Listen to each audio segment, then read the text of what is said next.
Assalamualaikum warahmatullahi wabarakatuh, rekan trader Indonesia dimanapun berada. Kembali lagi bersama saya Maurice di acara analis harian kita pada hari ini, hari Rabu. Hari Rabu ya?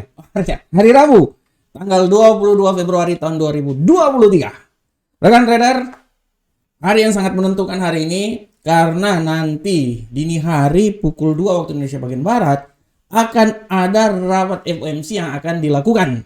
Bagaimanakah kebijakan ke depan dari yang akan dikeluarkan oleh The Fed? Apakah akan ada kenaikan tingkat suku bunga lagi? Ya. Apakah masih ada lagi tendensi hawkish? Nah, ini dia.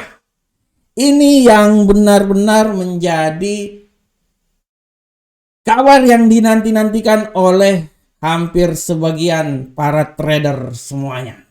Oleh karena itu rekan trader semuanya, ya, saya akan membawakan analisa harian ini. Tapi sebelumnya kita akan mulai dulu dengan tema-tema yang akan saya bawakan. Nah, pada kesempatan kali ini rekan trader, tema yang ingin saya bawakan pada kesempatan kali ini adalah salah satu tema yang sangat menarik. Emas di bawah tekanan menjelang rislah rapat FOMC. Nah, kalau kita lihat rekan trader dari kemarin, bagaimana emas ini pergerakannya sangat luar biasa rekan trader. Ya, kita coba masuk ke platform dulu. Ya.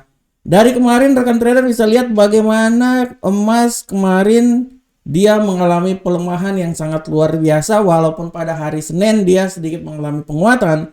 Di hari Selasa kemarin dia mengalami pelemahan yang sangat luar biasa dan rekan trader bisa lihat ya bagaimana pelemahan yang terjadi pada emas.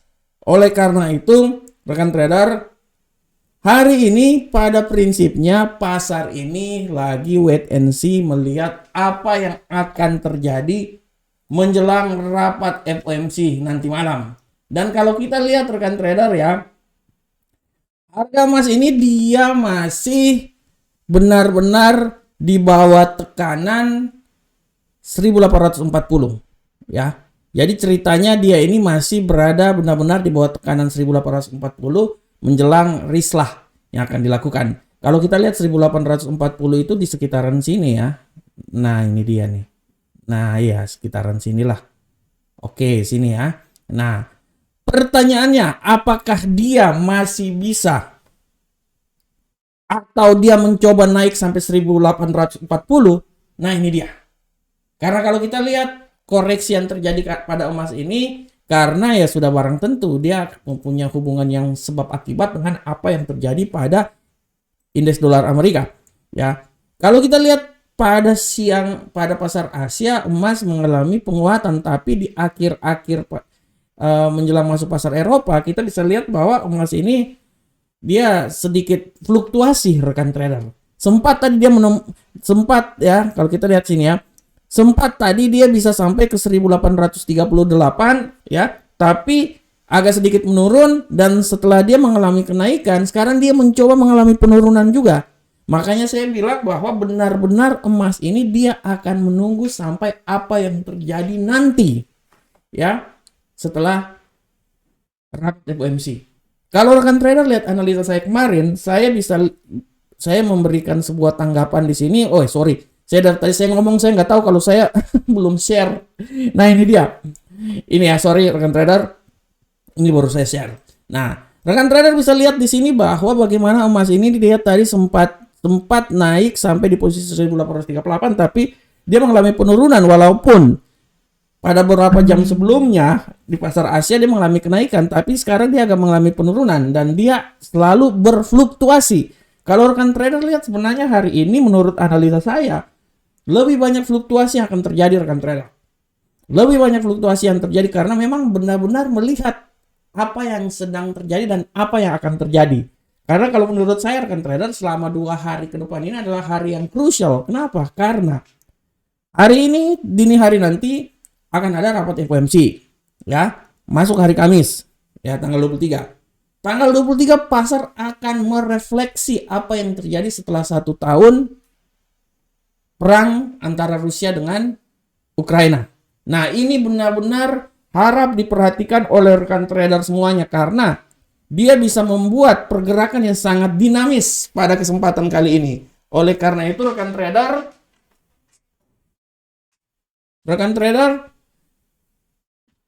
bisa lihat bahwa bagaimana pergerakan yang terjadi saat ini. Dan kalau kita lihat rekan trader, harga emas ini dia setelah dia mencoba untuk menembus 1838 ya, dia mencoba menembus 1838 di posisi sini ya. Dia kembali berfluktuasi dan memang benar-benar pasar lagi menunggu risla yang akan dikeluarkan oleh ya. Itu dia. Oleh karena itu rekan trader harus diingat lagi bahwa rislah ini akan menentukan arah pergerakan perekonomian Amerika dan perekonomian dunia ke depan ya. Emas akan benar-benar berpacu dan emas akan benar-benar mengalami pergerakan. Oleh karena itu menurut analisa saya, emas ini masih punya kemampuan untuk turun ya. Dia masih bisa punya kemampuan untuk turun minimal sampai ke 1833 ya. Tapi tidak tertutup kemungkinan dia akan naik sampai ke 1840 yang merupakan puncaknya. Cuman yang ingin saya katakan buat rekan trader bahwa apabila nanti dia naik di 1840 masuk di pasar Amerika, kemungkinan besar dia akan mencoba untuk turun ya.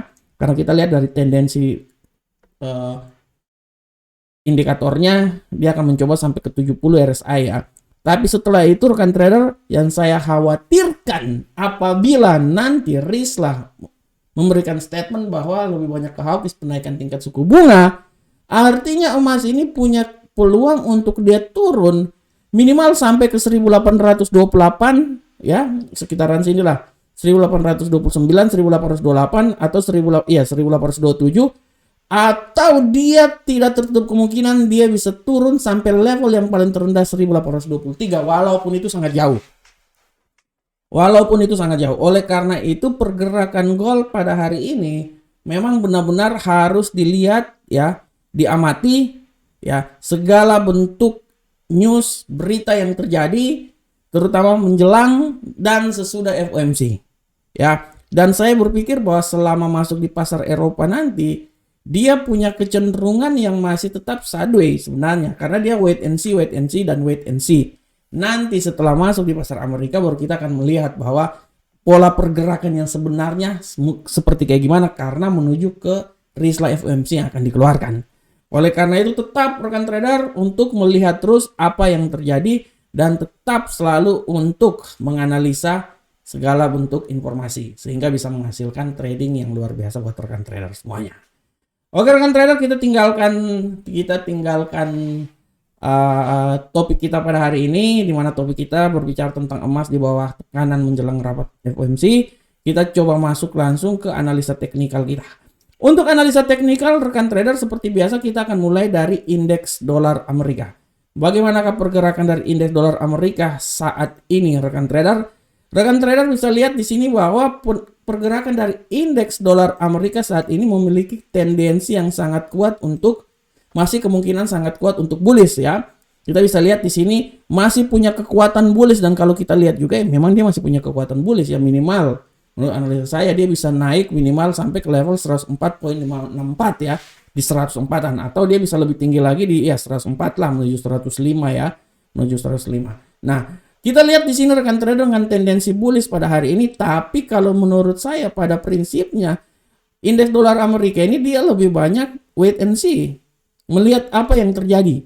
Oleh karena itu saya bilang juga bahwa dengan kekuatan yang akan terjadi maksimalnya 104.212, kita bisa lihat bagaimana pergerakan yang terjadi. Oleh karena itu saya bisa tetap bilang bahwa fluktuasi masih akan bisa terjadi. Kalaupun terjadi penurunan, malahan saya bilang dia akan mencoba menembus level sini dulu rekan trader ya, 103.971. Dan apabila penurunan itu berlanjut, tidak tertutup kemungkinan dia bisa keluar jalur rekan trader dan dia bisa turun sampai level paling terendah di 103.902. Bisa rekan trader. Oleh karena itu saya mengambil sebuah analisa bahwa dia ini akan bergerak di seputaran yang paling tertinggi 104.212 sampai 103.902. Itu menurut analisa saya ya. Jadi rekan trader harus tetap melihat juga apa yang terjadi. Nah, oke. Selanjutnya rekan trader, kita akan lanjut ke Euro USD. Nah, ini Euro USD, rekan trader bisa lihat. Rekan trader semuanya, bagaimanakah pergerakan dari Euro USD saat ini? Untuk pergerakan dari Euro USD, rekan trader bisa lihat di sini bahwa kecenderungan yang terjadi terhadap Euro USD pada hari ini, dia masih tetap memiliki kecenderungan untuk bullish pada saat ini. Ya, di saat indeks dolar Amerika lagi berfluktuasi antara bullish dan bearish, kekuatan yang terbesar terhadap euro hari ini dia lebih banyak ke bullish, dan kita akan lihat seberapa besarkah pergerakan yang terjadi ya. Kalau saya lihat di sini rekan trader, dia ini masih bisa saja naik. Masih bisa naik. Minimal yang paling maksimal itu dia akan sampai di posisi 1.06763. Tapi menurut saya, kenaikan yang paling sempurna itu akan terjadi di seputaran 1.06731. Itu menurut saya ya. Sisanya tuh bonus. Dan kalau terjadi pelemahan, saya bisa bilang bahwa pelemahan yang paling signifikan itu dia bisa turun sampai di seputaran sini rekan trader. 1.06455. Oleh karena itu, pergerakan yang terjadi menurut analisa saya pada hari ini menjelang FOMC adalah di seputaran 1.06455 sampai 1.06731. Sisanya kalau memang terjadi kenaikan yang lebih drastis lagi, ya dia akan mencoba naik di posisi gini. Tapi dengan adanya kenaikan ini belum tentu juga, karena saya berasumsi bahwa kenaikan tingkat suku bunga akan terjadi sehingga membuat penguatan terhadap dolar Amerika. Sehingga saya bisa bilang bahwa tidak tertutup kemungkinan dia akan turun, dan kalau penurunan yang lebih dahsyat lagi tidak tertutup kemungkinan dia akan turun sampai level yang paling terbawah di seputaran 1.06361. Masih bisa rekan trader. Oleh karena itu tetap rekan trader menganalisa terus, melihat terus setiap pergerakan yang terjadi. Oke rekan trader, sekarang kita coba pindah ke pound sterling US dollar. Bagaimanakah pergerakan dari pound sterling US dollar rekan trader semuanya? Untuk pound sterling US dollar, rekan trader bisa lihat dengan jelas ini bahwa pound sterling US dollar pola pergerakan pada hari ini memiliki kecenderungan yang benar-benar wait and see. Ya, tapi kemungkinan bullish masih sangat kuat pada hari ini. Ya, oke, kita lihat untuk bullish, anggaplah dia bullish, kita berasumsi bahwa dia akan mencoba naik sampai level yang paling tertinggi di seputaran 1.21622. Ya, dan apabila terjadi pelemahan, saya bisa bilang bahwa pelemahan itu bisa saja terjadi sampai di level yang paling terendah menurut saya di seputaran sini nih. Nah, ini dia ya. Kalau saya lihat ya rekan trader ya, kalau saya lihat dia ini akan naik minimal untuk awal ini dia akan coba ya, menurut saya sampai di level sini rekan trader. Di sini atau yang paling tertinggi di sekitaran sinilah. Itu yang paling tertinggi ya. Tapi saya bisa bilang bahwa dia akan coba sampai di 1.21264. Oke, anggaplah dia di posisi sini ya. Oke. Saya lebih beranalisanya dia di posisi sini rekan trader. Nah, sini sampai di sini. Dari 1.20861 sampai 1.21411. Sisanya ini merupakan kalau saya lihat ini nih bonus aja nih, bonus nih. Ya, itu bonus.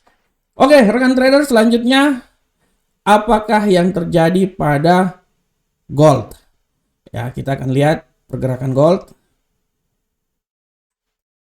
Rekan trader semuanya, pergerakan gold hari ini kalau kita bisa lihat sudah sangat jelas gold memiliki tendensi yang agak sedikit bullish hari ini. Kita akan lihat ya, sampai di posisi berapakah dia hari ini akan bergerak. Dengan tendensi bullish, kita di sini akan lihat dengan jelas bahwa pola pergerakan yang terjadi minimal gold ini akan mencoba sampai di seputaran 1840-an. Dia akan mencoba naik di situ ya. Tapi walaupun saya bisa bilang di 1841 adalah tujuan akhir, tapi dia mencoba untuk naik maksimalnya itu di seputaran sini. 1840-an lah. Nah, ini ya. 39-40-an, di sinilah 40-an ya. Nah, itu yang ingin dicoba oleh gold. Tapi selalu saya bilang lagi, harap diperhatikan juga. Penurunan masih bisa terjadi, dan saya bisa bilang bahwa tidak tertutup kemungkinan dia itu bisa turun sampai di level sini rekan trader 1832. Oleh karena itu saya sangat hati-hati pada hari ini, karena hari ini pada prinsipnya ya, ini pergerakan dia di sini. Nah, oke. Dan apabila terjadi kenaikan yang lebih dahsyat lagi, dia akan coba sampai di level sini ya rekan trader ya. Nah, pada prinsipnya hari ini akan ada news, jadi pada saat ini pasar benar-benar lagi bergerak wait and see, melihat apa yang akan terjadi setelah atau menjelang rapat FOMC. Oke rekan trader semuanya, tadi adalah gold. Sekarang kita coba ke pair yang lain, USD Yen Jepang. Bagaimanakah USD Yen Jepang rekan trader? Untuk USD Yen Jepang sudah sangat jelas, ini kita bisa lihat bahwa USD Yen Jepang pola pergerakannya pada hari ini memiliki kecenderungan untuk bearish. Kita bisa lihat di sini bagaimana bearish bisa terjadi. Dan kalau kita lihat seberapa jauhkah bearish ini akan terjadi, menurut analisa saya dia masih turun lagi. Masih turun lagi. Minimal dia itu akan sampai di level sini rekan trader. 134.5990. Itu menurut saya. Kemungkinan dia masih turun sampai di situ ya. Kemungkinan dia masih turun sampai di situ. Dan penurunan yang paling maksimal juga dia bisa turun sampai level yang paling terendah di 134.457. Dan apabila terjadi kenaikan, ya saya bisa bilang kenaikan dia yang paling sempurna sih di sekitaran sini. 134.991. Oleh karena itu mari kita pasang pergerakannya. Saya menganalisa bahwa dia akan turun dari 134.457 sampai 134.991. Oke, rekan trader semuanya, demikianlah analisa harian kita pada hari ini. Saya berharap semoga apa yang saya berikan ini setidaknya memberikan sedikit masukan terhadap trading yang akan dilakukan oleh rekan trader semuanya. Akhir kata saya mengucapkan Assalamualaikum warahmatullahi wabarakatuh. Sampai ketemu kita di pertemuan-pertemuan berikutnya. Salam profit Indonesia.